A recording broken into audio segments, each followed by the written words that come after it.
नमस्कार दोस्तों, स्वागत है आपका हमारे यूट्यूब चैनल उन्नत शिक्षा में। देखिए, हमने सीबीएसई से रिलेटेड जो आपका सीबीएसई टर्म 1 का 10th और 12th का एग्ज़ाम होने वाला है, उससे रिलेटेड कुछ गाइडलाइंस हमने पहले भी वीडियोस में देखी है। अभी कुछ नई गाइडलाइंस भी हैं जो आई हैं अभी। तो उनमें से कुछ पॉइंट्स तो ऐसे हैं जिनके बारे में हम पहले से जानते हैं, तथा कुछ पॉइंट्स ऐसे हैं जो भी नए आए हैं। तो धीरे धीरे हम एक एक के बारे में जानेंगे। आइए इसकी शुरुआत करते हैं। तो देखिए, जो आपका ओएमआर का फर्स्ट पार्ट होगा, उसमें in the first part only question paper code is to be filled. ठीक है, यानी कि आपको फर्स्ट पार्ट के अंदर केवल क्वेश्चन पेपर का जो कोड है वो आपको फिल्ड करना होगा। पहले भी मैंने ये बात बताई थी। और जो आपका ओएमआर का फर्स्ट पार्ट है उसकी इमेज यहाँ पे लगाई गई है, यानी कि ओएमआर का फर्स्ट पार्ट आपका जो है कुछ इस टाइप का होगा। और उसमें आपको क्या करना है, केवल क्वेश्चन पेपर का जो कोड है वो आपको फिल्ड करना है। नेक्स्ट है हमारा where is question paper code, यानी कि क्वेश्चन पेपर का जो कोड है वो हमारा कहाँ पर होगा। तो देखिए, यहाँ पर जो ओएमआर का फर्स्ट पार्ट है उसका जो सैंपल है वो लगाया गया है, उसकी इमेज है। और आपका जो क्वेश्चन पेपर सीबीएसई से आएगा वो क्वेश्चन पेपर आपका कुछ इस टाइप का होगा, जिसकी सैंपल इमेज जो है यहाँ पे लगाई गई है। ठीक है, तो क्वेश्चन पेपर का कोड जो है एग्जैक्टली यहाँ पर लिखा हुआ होगा। ठीक है, तो जो क्वेश्चन पेपर का कोड यहाँ पर दिया गया होगा, आपको उस क्वेश्चन पेपर के कोड को आपको ओएमआर में यहाँ पर लिखना होगा। चलिए हम आगे चलते हैं। आगे आता है हमारा जो ओएमआर का सेकंड पार्ट है। ठीक है, ओएमआर का सेकंड पार्ट बहुत ही इंपॉर्टेंट पार्ट है हमारा। और ओएमआर के सेकंड पार्ट की इमेज भी जो है यहाँ पर लगाई गई है। यहाँ पर मैंने आपको अपनी ओएमआर वाली वीडियो में बताया था कि एक लाइन दी गई होगी, I confirm that all the detail mention above MR OMR are correct. और यहाँ पे आपको साइन करने होंगे। ये मैंने आपको अपनी ओएमआर वाली वीडियो में भी बताया था। यदि आपने अभी तक वो वीडियो नहीं देखी है तो आप इस वीडियो के डिस्क्रिप्शन बॉक्स में उस वीडियो के लिंक से उस वीडियो को देख सकते हैं। तो देखिए, second part is most important part, OMR का मोस्ट इंपॉर्टेंट पार्ट है ये हमारा। It is having 4 boxes column for replying 15 questions each. ठीक है, इसमें क्या है, आपको 4 बॉक्सेस दिए हैं। ठीक है, और कॉलम्स दिए हैं जिसमें 15-15 के 4 रो होंगे। ठीक है, यानी कि 15-15 के आपके क्या होंगे, ये 15 क्वेश्चन होंगे, ये 15 होंगे, ये 15 होंगे और ये आपके 15 होंगे। ओएमआर का जो वीडियो है उसमें ये सारा कुछ ऑलरेडी दिखाया गया है। इन ईच बॉक्स, अब ईच बॉक्स में क्या होगा, आपके first box is of question number. ठीक है, पहला वाला जो बॉक्स है उसमें क्या दिया होगा, आपका क्वेश्चन नंबर दिया होगा। यानी कि ये जो दिए हैं पहले वाली चीज़ें, ये सारे आपके क्या हैं, क्वेश्चन नंबर है। दूसरा वाला है 4 सर्कल्स आर फॉर रेस्पॉन्स। ठीक है, हर क्वेश्चन के रेस्पॉन्स के लिए आपको 4 सर्कल यहाँ पे दिए गए होंगे, ABCD।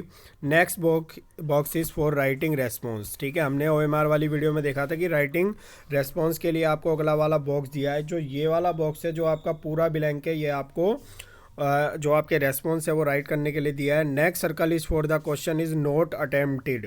ठीक है, नेक्स्ट वाला जो सर्कल वाला दिया गया है जस्ट इसके बाद में, ठीक है, ये आपको क्यों दिया गया है, ये दिया गया है यदि आप कोई क्वेश्चन अटेम्प्ट नहीं करते तो उस क्वेश्चन के सामने जो लास्ट वाला सर्कल है उस बॉक्स में आपको जो है डार्क करना होगा।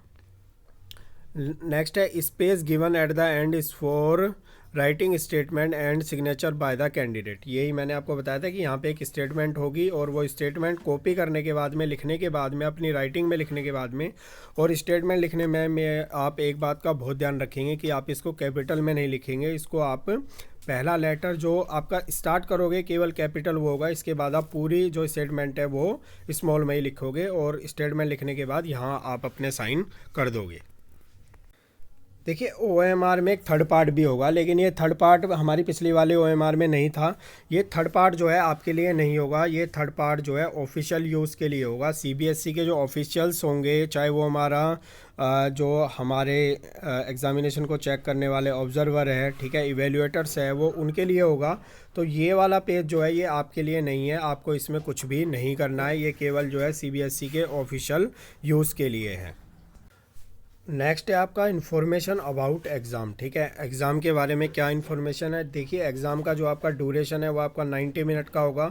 Reading time before exam start, तो पहले जो है CBSE ने 15 मिनट का रीडिंग टाइम दिया हुआ था, ठीक है। लेकिन अब ये क्या होगा आपका 20 minutes in place of 50 minutes, यानी कि 15 मिनट की जगह 20 मिनट का आपको रीडिंग टाइम दिया जाएगा। एडिशनल टाइम फॉर CWSN होते हैं चिल्ड्रन विद स्पेशल नीड, उनको जो है 20 मिनट हर एक घंटे के लिए एक्स्ट्रा दिए जाएंगे, ठीक है। आगे चलते हैं। आगे इसमें हमारा रफ वर्क, जो भी आपका रफ वर्क है, चाहे वो मैथ का हो, फिजिक्स का हो, बायोलॉजी का हो, अकाउंटेंसी का हो, इकोनॉमिक्स का हो, तो उसके लिए आपको आज separate sheet A4 size page with facsimile of CS, each sheet will be numbered and assistant superintendent sign record of issue of sheet will be maintain. यानी कि आपको जो है रफ वर्क के लिए, किसी भी तरह के रफ वर्क के लिए आपको एक सेपरेट शीट दी जाएगी जो कि आपकी A4 साइज की होगी। देखिए, जो चिल्ड्रन विद स्पेशल नीड है, हमारे जो हमारे स्पेशल बच्चे होते हैं, ठीक है, उनके लिए जो फैसिलिटीज़ है वो क्या क्या रखी है CBSE ने। There is no change in the facilities, यानी कि पहले जो CWSN को फैसिलिटीज़ मिलती थी वो अब भी मिलेगी। All facilities as extended earlier will be provided, यानी कि जो पहले जो उनको फैसिलिटीज़ मिलती थी वो उनको अब भी मिलेगी। Scribe will be provided by school, जो स्क्राइब होगा, ठीक है, इन बच्चों के लिए वो जो है स्कूल के द्वारा प्रोवाइड किया जाएगा। Scribe will be awarded certificate bye CBSE, और CBSE उसको जो है एक सर्टिफिकेट अवार्ड करेगा, यानी कि वो उसको एलिजिबल करेगा। Separate room and S could be provided, यानी कि उनको जो है सेपरेट रूम भी प्रोवाइड किया जा सकता है। देखिए, ये हमारा मेथड ऑफ मार्किंग रेस्पॉन्स, ठीक है। तो रेस्पॉन्स जो मार्क करना है आपको वो कैसे करना है, इसके लिए देखिए CBSE ने अलग से भी गाइडलाइन दी है। Only blue ball point is to be use for filling OMR and darken the circle. तो आपको ब्लैक या ब्लू बॉल पॉइंट पेन जो है आप यूज़ कर सकते हो, लेकिन ब्लू ही करोगे तो ज़्यादा अच्छा है। Use of pencil will fall under unfair means. UFM का मतलब क्या है, अनफेयर मीन्स। तो कोई भी बच्चा जो है इस एग्ज़ाम में पेंसिल का यूज़ करता है तो उसे अनफेयर मीन्स माना जाएगा और उसके खिलाफ CBSE जो है एक्शन ले सकता है।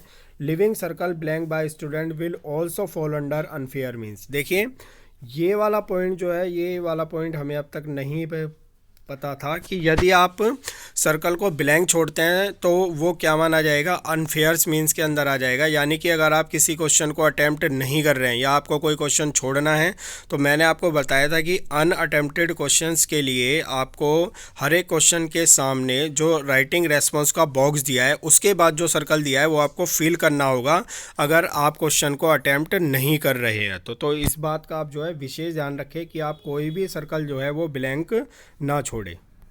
कहने का मतलब यह है कि आपका जो कोई भी क्वेश्चन है वो ऐसा नहीं होना चाहिए कि जिसमें आपने सर्कल भी नहीं किया, रेस्पॉन्स भी नहीं लिखा और अनअटेम्प्टेड वाला जो सर्कल है वो भी आपने सर्कल नहीं किया, क्योंकि आपको इन तीनों में से एक ना एक तो करना ही पड़ेगा। यदि आप क्वेश्चन को अटैम्प्ट कर रहे हैं तो पहले वाला जो सर्कल है ABCD वाला वो आप डार्क करोगे एक, उसके बाद बॉक्स में अपना रेस्पॉन्स लिखोगे।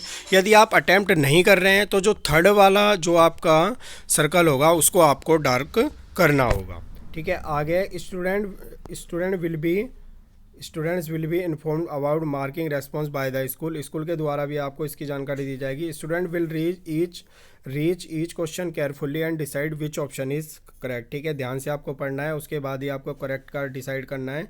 Once satisfied the desired circle will be darkened completely with blue black ball point pen only. Initially only circle will be darkened by the candidate, ठीक है। Only circle will be darken by the, यानी कि आपको जो answer आपको सही लग रहा है उसको आप डार्क करोगे, उसके बाद बॉक्स में रेस्पॉन्स लिखोगे। यदि आपको अटैम्प्ट नहीं करना है तो जो लास्ट वाला सर्कल है उसको आप करोगे। Candidate should write the option in the box में आप जो है ऑप्शन ले लिखेंगे, इस तरीके से लिखेंगे, A है तो ऐसे, B है तो ऐसे, और C है तो ऐसे, और D है तो ऐसे। तो नेक्स्ट है हमारा इसमें, in case candidate observe that some wrong circle has been darken and she is wanted to change the option, correct option should be return in the box. ये मैंने आपको पहले भी OMR वाली वीडियो में बता रखा है कि आपने यदि सर्कल गलत डार्क कर दिया है तो आप बॉक्स में जो है सही आंसर लिखेंगे।